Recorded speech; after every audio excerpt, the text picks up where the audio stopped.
Today I'm going to cover Poppies by Jane Weir from the Power and Conflict Poetry Anthology. I've taught both the AQA and Edexcel exam boards, and this poem actually appears on both the anthologies, so I think a lot of you will be able to find value from this video. For every poem, you will need to analyze language, structure and form, and in this video I'll analyze 3 specific parts of the poem in order to give you some good ideas that you can remember for your exam. Poppies is one of the longer poems in the anthology, but to summarize it briefly, the poem is just about a mother reflecting on the emotional impact of her son going off to war, focusing not on the fighting itself, but on the loss, separation and the kind of quiet, lasting effects of internal conflict on those who are left behind. If you haven't read the poem yet, that's absolutely fine. I'm going to put it up in 3 separate parts. I'll let you read each one and we'll deal with them in detail, one by one. So this is the first part of the poem. Feel free to pause the video for a moment to read it.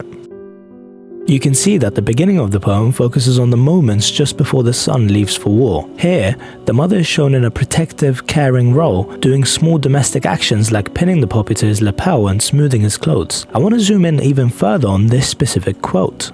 Spasms of paper red disrupting a blockade of yellow bias binding around your blazer. Straight away, the word spasm stands out.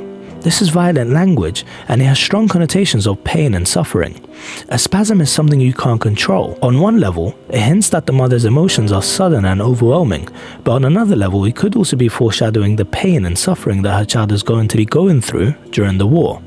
Another important detail is the reference to the blockade of yellow bias binding around his blazer.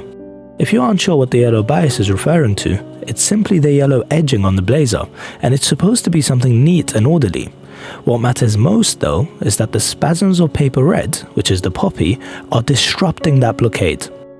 This suggests that the poppy, which symbolizes war, breaks through the barrier of normal family life, ruining not only her son's childhood, but also robbing her of having a connection with him.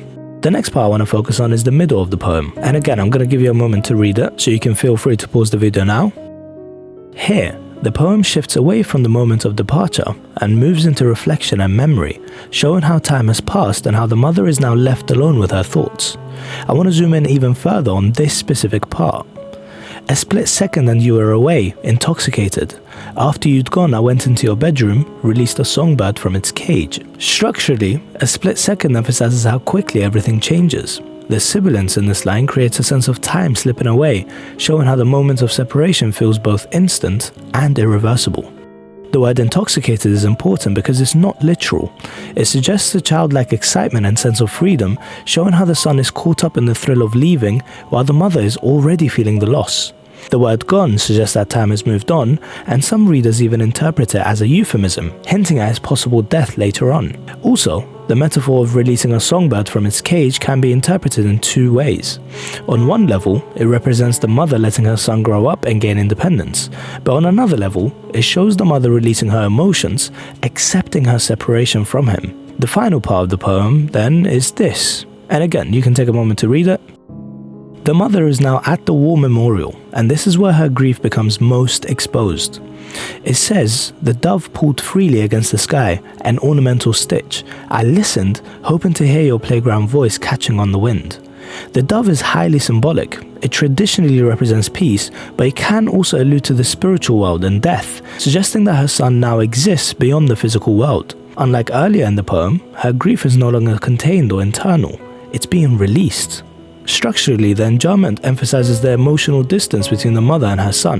The lines run on, which could be mirroring the ongoing nature of her grief and the permanent gap created by his absence. The medial caesura creates a pause that reflects waiting and hoping, suggesting that her loss remains unresolved. Finally, the soft alliteration and the idea of listening to her son's voice suggests a desperate, almost childlike hope. The fact that she hears nothing reinforces the poem's ending. There is no closure, there's only memory and silence.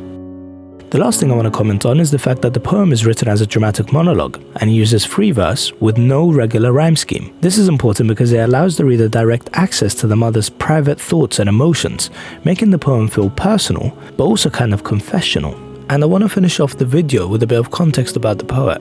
Jane Weir lived in Northern Ireland during the Troubles, meaning she would have been exposed to conflict, loss, and the long-term emotional impact of violence on families. This helps explain why the poem focuses on grief and remembrance rather than the action of war itself. She also had 2 sons, which likely influenced her decision to write from a mother's perspective, exploring that kind of parental loss and anxiety linked to war. Finally, the poet was also a textiles artist, which helps explain the repeated imagery of stitching and fabric and clothing throughout the poem. These images reflect attempts to hold things together, which mirrors how the mother tries to cope with grief and loss. If you enjoyed this video, please do consider subscribing and dropping a like. I've just surpassed 73,000 followers on TikTok, which is absolutely insane. In my next couple of videos, I'm probably going to cover all the poems that overlap between the AQA and Edexcel exam boards, and then I'll probably alternate and make videos on a poem from each anthology until I've covered them all. Thank you for watching, and I'll see you in the next video.